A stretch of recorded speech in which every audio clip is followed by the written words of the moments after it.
मायावती की बहुजन समाज पार्टी का केवल एक विधायक है। अकेले मायावती का कैंडिडेट कोई कभी कहीं नहीं जीत सकता। तो पार्लियामेंट की तो सीट जीतने का सवाल ही पैदा नहीं होता। जब तक मायावती के साथ किसी भी वोट बैंक का कॉम्बिनेशन न बने तभी बीएसपी के कैंडिडेट जीते। जिस वक्त आचार संहिता लग जाएगी तो मायावती उस वक्त जो है अपने पत्ते खोलेगी। ज़्यादातर चांस इस बात का लगता है कि वो उस वक्त इंडिया अलायंस में ही जाएगी।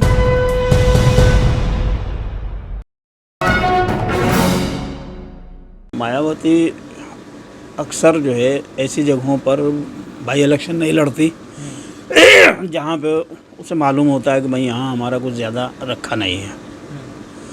तो बहुत से इसकी मिसालें पहले भी मौजूद हैं। और रही बात ये कि अभी चूँकि मायावती का स्टैंड कोई क्लियर नहीं है, ना तो ये क्लियर है कि वो बीजेपी के अलायंस में जाएगी, ना ये क्लियर है कि वो इंडिया अलायंस में जाएगी। अभी तो वो सिर्फ एक ही बात कहे जा रही है कि हम तो अपने बलबूते पे लड़ेंगे, जबकि इतना वो जानती हैं कि अपने बलबूते पे लड़ने का मतलब ये है कि एक भी सीट नहीं जीत सकती पार्लियामेंट की, 0 बटा सन्नाटा रहेगा। अपने बलबूते पर विधानसभा का चुनाव लड़के देख लिया। पूरे उत्तर प्रदेश में जहां बीएसपी को अपनी सिंगल पार्टी की मेजॉरिटी ला करके सरकार बना सकती थी, उसी विधानसभा में अपने बलबूते पर अकेले इलेक्शन लड़के मायावती की बहुजन समाज पार्टी का केवल एक विधायक है। पूरे यूपी में एक विधायक। तो पार्लियामेंट की तो सीट जीतने का सवाल ही पैदा नहीं होता।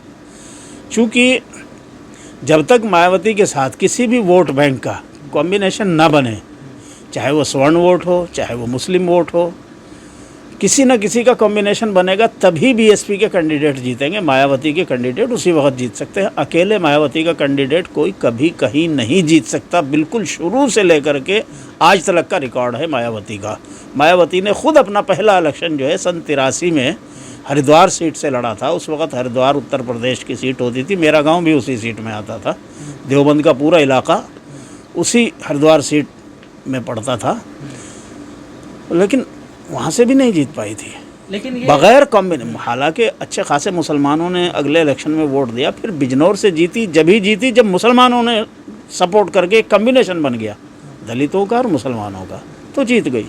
13 विधायक उनके उसी वक्त जीत पाए जब मुसलमानों का और दलितों का एक कॉम्बिनेशन बना। पहली बार उनके 13 विधायक आए थे यूपी विधानसभा। लेकिन अभी साहब, अब ये जैसे आजमगढ़ के बीजेपी प्रभारी ने कहा है, योगेंद्र नाथ राय ने, कि सपा ये बीएसपी पार्टी ने जो है मायावती ने अपना कैंडिडेट नहीं खड़ा किया, तो इससे ये बात साफ नहीं हो जाती कि मायावती बीजेपी को ही सपोर्ट कर रही है? नहीं, वो तो ये कहना चाह रहा है कि मायावती ने अपना कैंडिडेट खड़ा ना करके उसका वोट जो है वो उधर चला गया। हमें अच्छा, इनको चूँकि ये उम्मीद हो रही थी कि पिछले 10 साल से 2014 के पार्लियामेंट के चुनाव से, खुद 2009 में अगर आपको याद हो, मेरठ से शाहिद अखलाक पार्लियामेंट के उम्मीदवार थे बहुजन समाज पार्टी के।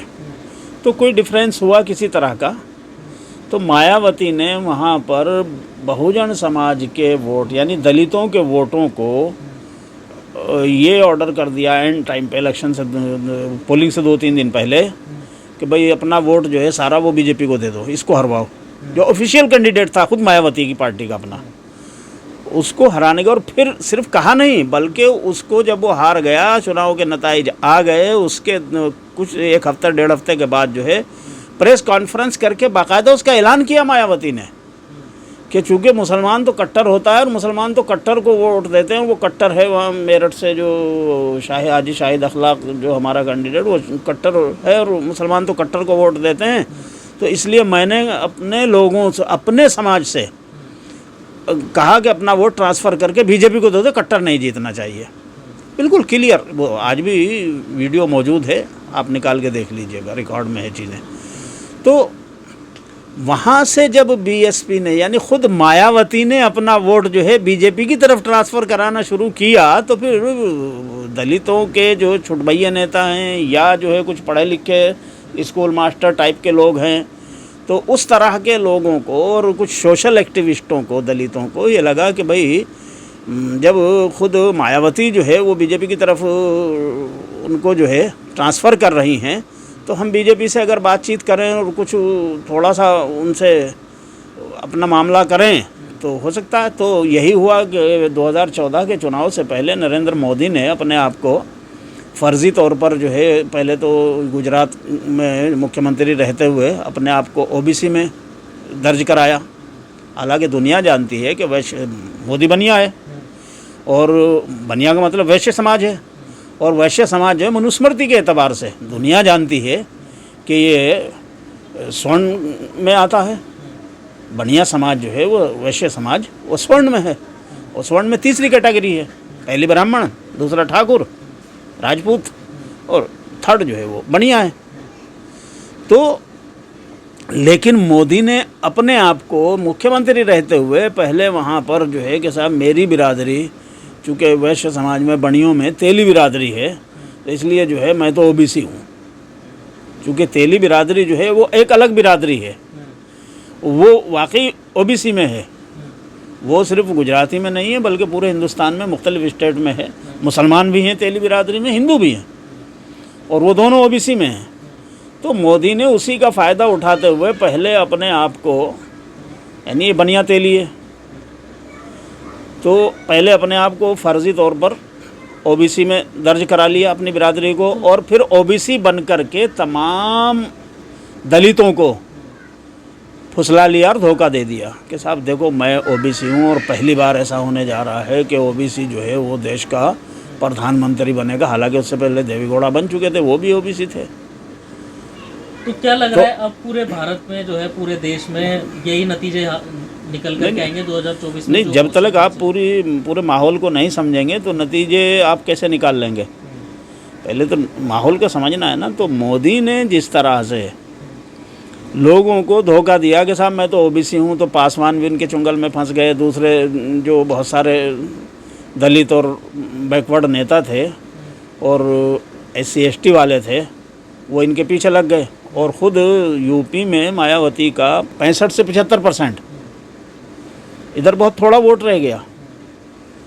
2019 आते आते जब मायावती को ये एहसास हुआ कि भाई ये तो मामला ख़राब होता जा रहा, तो उसने समाजवादी पार्टी से समझौता किया, और समाजवादी पार्टी से अलायंस करके यूपी में जो लोकसभा का चुनाव 2019 में लड़ा था इन्होंने, तो उस चुनाव के नतीजे में बहुजन समाज पार्टी को लोकसभा की 10 सीटें मिली, और समाजवादी पार्टी को मिली 5 में से अब उनके पास 3 ही रह गई हैं शायद। तो यानी डबल मिली है। मिली कहाँ?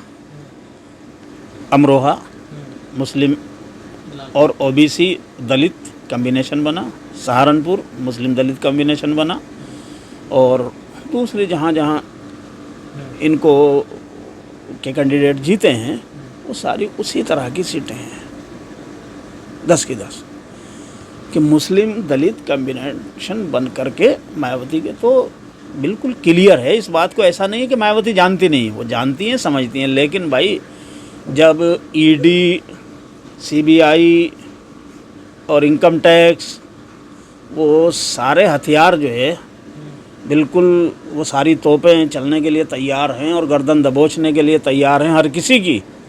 भाई उन्होंने पी चिदम्बरम जैसे एक आलमी शनाख्त, यानी इंटरनेशनल शनाख्त रखने वाला आदमी है पी चिदम्बरम कांग्रेस में।